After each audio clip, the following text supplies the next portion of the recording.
Hey guys, welcome to the Liberal Hive Mind. Well, now I guess it's officially peak election. We recently covered how the Obamas were sounding the alarm, worried at Joe Biden potentially not being ready or not having what it takes to win in 2024, concerned over Donald Trump's meteoric comeback rise. As well as other stories, or other reports rather, indicating that concerned Democrats are flying to Washington to meet with Joe Biden so they can express their concern, or I guess attempt to help. Some reports even suggest that Democrats are trying to convince Joe Biden to drop out of the running. But obviously Joe Biden is way too much of a narcissist, completely addicted to power. He'll never even entertain the idea, I promise you that, and that's pretty much what the reports are suggesting. And so what's the alternative? I mean, Democrats are stuck between a rock and a hard place. They're stuck between Joe Biden and Joe Biden.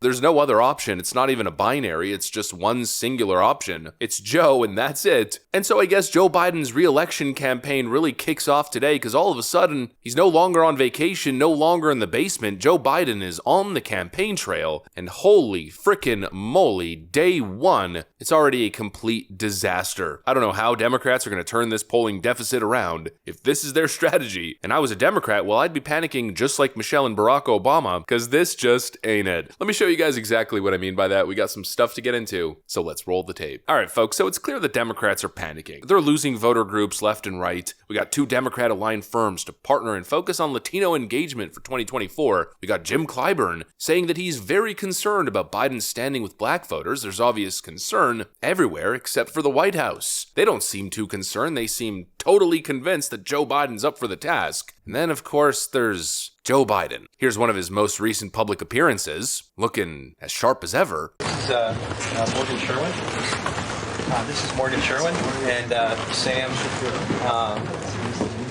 Cerruti. They're our team members here. They help us. They help us, service and sales. Good to see you.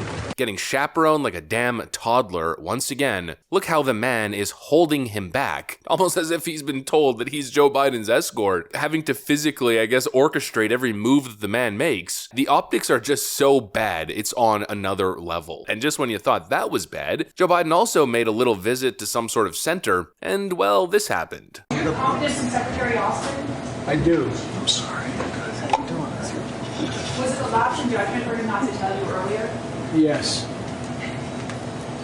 Again, one of the most, well, typical Joe Biden. Probably pretended as if he was reading something on the bookshelf, but really, he was trying to get a whiff of the young girl's hair. Typical Joe Biden behavior. Then, of course, there was, well, whatever the hell this is. And the last thing is, one of the things that's going to have an impact is, and I know it doesn't matter to you guys, I'm being facetious, I shouldn't kid like that, but when you want to call and check the balance on your account, you get charged $30. Is that fair? Is that fair?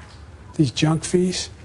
You're going to go home for Easter, or you're going to go home for Christmas, you're going to go home for the holidays with your kid, and you find out to get your kid sitting next to you is going to cost another $200. These are junk fees. And guess what? We're getting rid of them. Now, maybe I'm the one who's clueless here, and maybe Joe Biden knows something that I don't know because, well, I haven't phoned in to check my balance. Literally ever, we have what's called the internet and banking apps. But that seems kind of ridiculous, right? The banks aren't charging people $30 to check their balance in junk fees. But honestly, even if it was true, the way Joe Biden's explaining it, the way he's saying it, again, the optics are just horrible. He looks like a confused, lost puppy as per usual. I mean, that seems to be his general state. Take a look at any video footage from his trip in Pennsylvania where he's interacting with human beings. You see a regular human being attempting regular human being interaction, and then Joe Biden failing to meet that basic standard. That salon got a permit through the state. She's doing gangbusters. And, by the way, an unbelievable influence.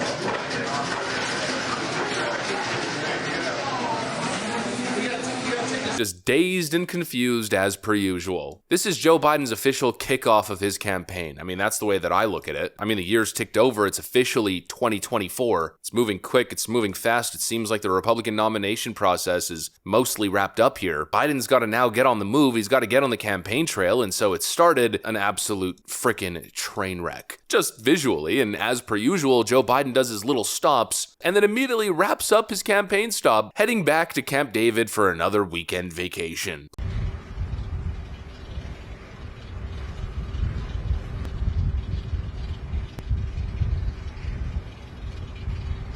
Well, bye, Joe. It was nice seeing ya. Have fun soaking up the sun and falling off your bicycle. I guess that wraps it up. How is this guy president? How did this guy win the last election campaigning like this? It's absolutely insane. He's got to be the most carried politician on planet Earth. Without the media doing his bidding, without the media propping him up and engaging in non-stop fake news, whether lying outright or lying by omission, without the media, a Joe Biden presidency would never exist. If you leave this guy to do his own thing, it's literally train wreck after train wreck. They still haven't gotten the message on the whole Bidenomics thing. Again, let's reiterate the exact same context. We know where gas prices are at. We know where interest rates are at, grocery prices. Americans are feeling a serious financial squeeze. It's a tough economy out there for pretty much everyone unless you're like Jeff Bezos. Yet Joe Biden, again, when left to his own devices, he still doesn't get it. You've got the best economy of any economy in the world right now.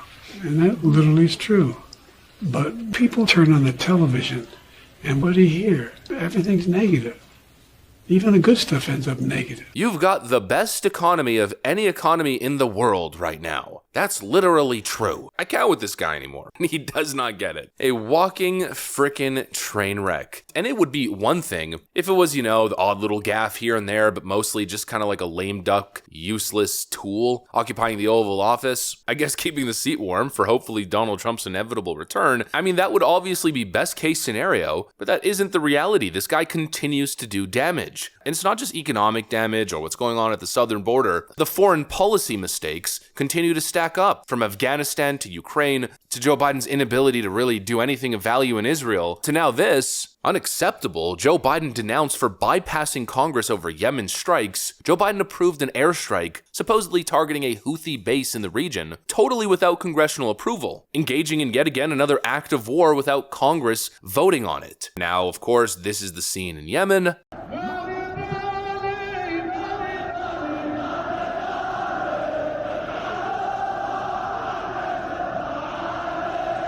And so who knows what's going to happen now? Are we going to be target of a potential Houthi attack? Obviously, it isn't ameliorating things in the Middle East or the current difficult dynamic of dealing with Iran. And so it's all fun and games, haha, the president's a vegetable, until you realize the consequences. An absolute frickin' presidential nightmare. The worst president in modern American history, and it's not even frickin' close. Yet this guy's going on cable news shows and saying his economy is literally the greatest ever. What an absolute clown. The Joe Biden campaign has started. Phase number 1, complete and utter train wreck. And honestly, I'm just sitting here thinking to myself, I just really wish the media would do their damn job and report on this stuff, because if they did, there would be no such thing as a Biden presidency ever. Anyways, that's what I got for you guys. Hopefully you enjoyed this video. If you did, make sure to leave a like and possibly subscribe to the channel. Thanks for watching, and I'll see you on the next one.